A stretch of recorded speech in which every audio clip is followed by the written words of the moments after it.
जय हिंद प्यारे साथियों, एक बार फिर आपका study@247 चैनल पर स्वागत है। और आज हम बात करेंगे वन दरोगा के टॉपिक 4 आरक्षित और संरक्षित क्षेत्र के बारे में।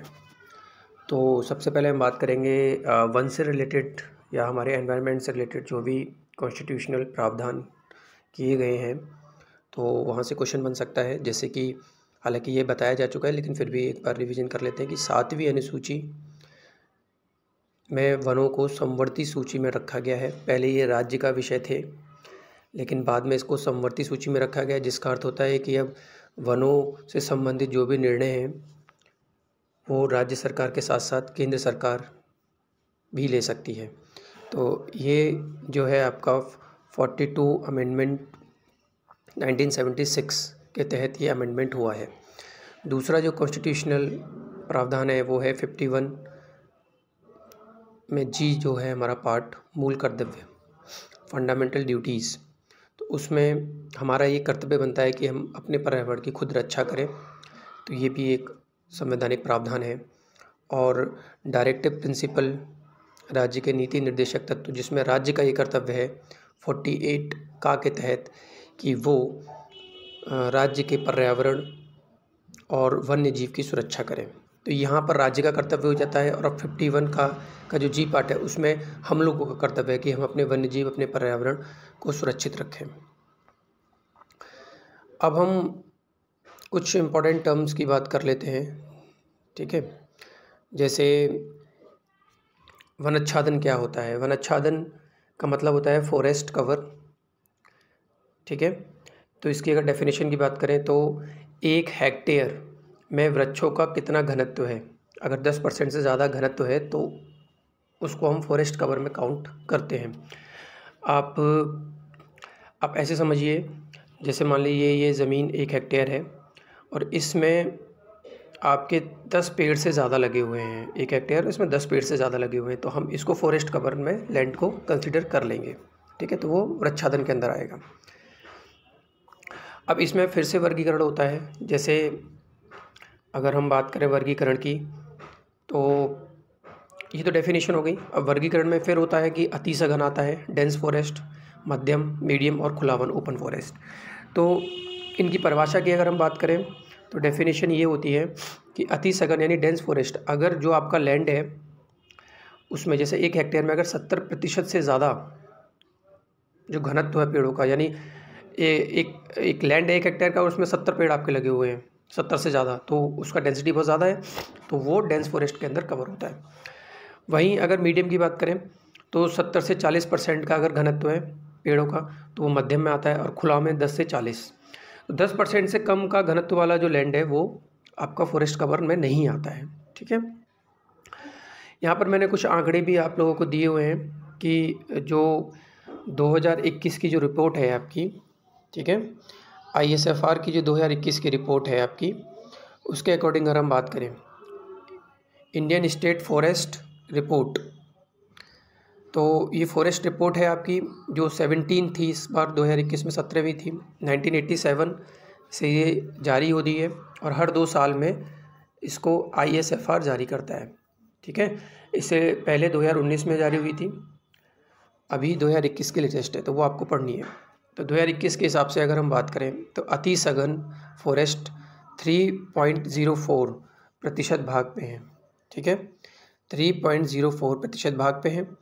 और मीडियम फॉरेस्ट की बात करें तो वो 9.33% भाग पे है, और ओपन की बात करें तो 9.34। इन तीनों को ऐड करेंगे तो जो हमारा फॉरेस्ट कवर है, वनाच्छादन जो है वो 21.71% बनता है। तो ये जो नंबर है ये बिल्कुल डिक्टो आपको याद रखना है, ये एग्ज़ाम में छपने वाला है। 21.71 2021 के डाटा के हिसाब से, ठीक है दोस्तों। अच्छा, इसमें अगर हम बात करें ट्री कवर की, ठीक है, तो ट्री कवर क्या होता है, 1 हेक्टेयर से कम में अगर 10% से कम घनत्व है आपका, 1 हेक्टेयर की लैंड है और उसमें 10% से कम घनत्व है, मतलब वही कि 1 हेक्टेयर की ये लैंड है और इसमें आपके 10 पेड़ से कम पेड़ लगे हुए, 9 पेड़ लगे हुए, तो हम इसको कंसिडर करेंगे वृक्षावरण में, ट्री कवर में। तो बात वही आती है कि भारत में वृक्षावरण कितना है, तो भारत में जो वृक्षावरण है वो 2.91% है। तो अब आप यदि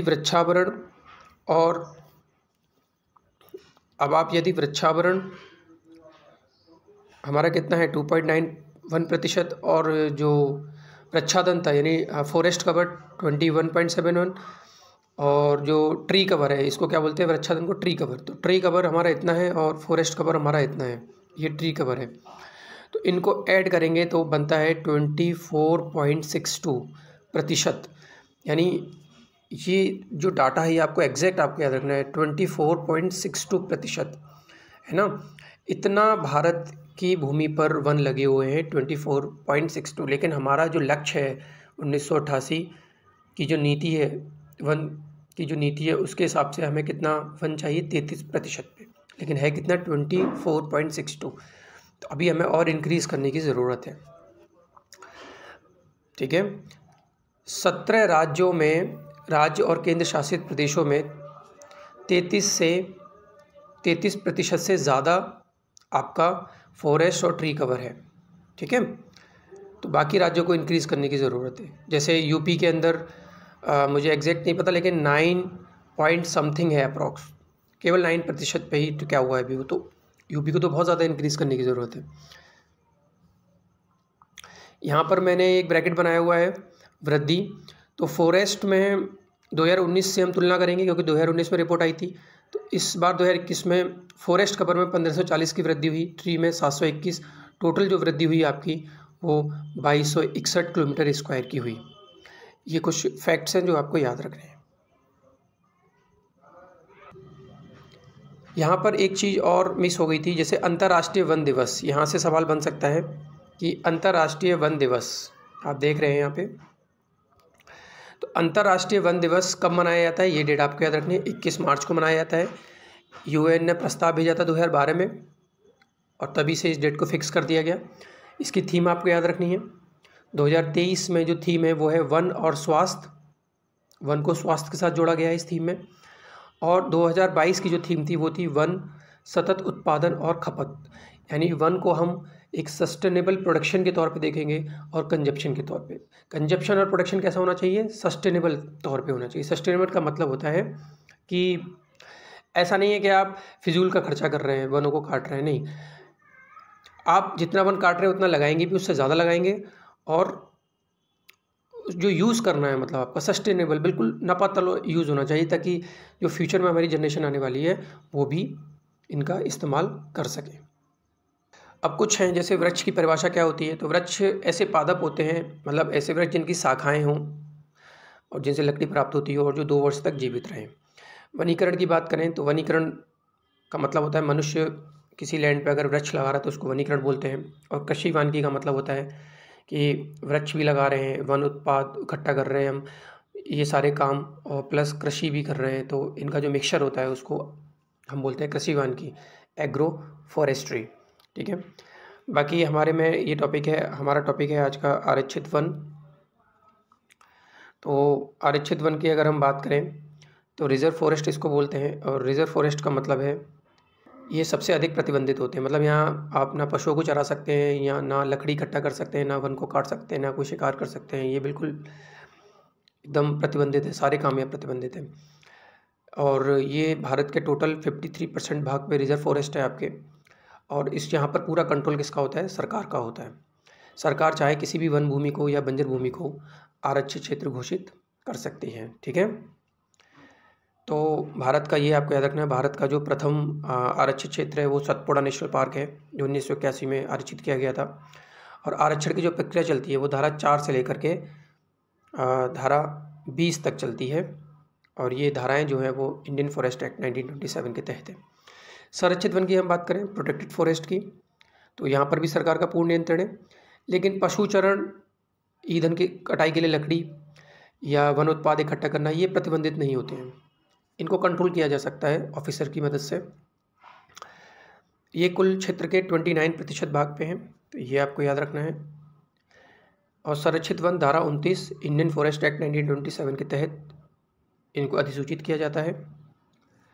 एक पॉइंट और है असीमांकित संरक्षित वन, मतलब जिनकी सीमाएं संरक्षित नहीं, उनको नारंगी क्षेत्र कहते हैं और ये धारा 4 के अंदर इंडियन फॉरेस्ट एक्ट 1927 के अंदर अधिसूचित किए जाते हैं।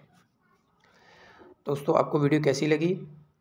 और वन दरोगा से रिलेटेड जो भी अपडेट है वो हम आपको देते रहेंगे और सिलेबस कंप्लीट भी कराना है हमको, तो हमारे चैनल के साथ आप जुड़िए।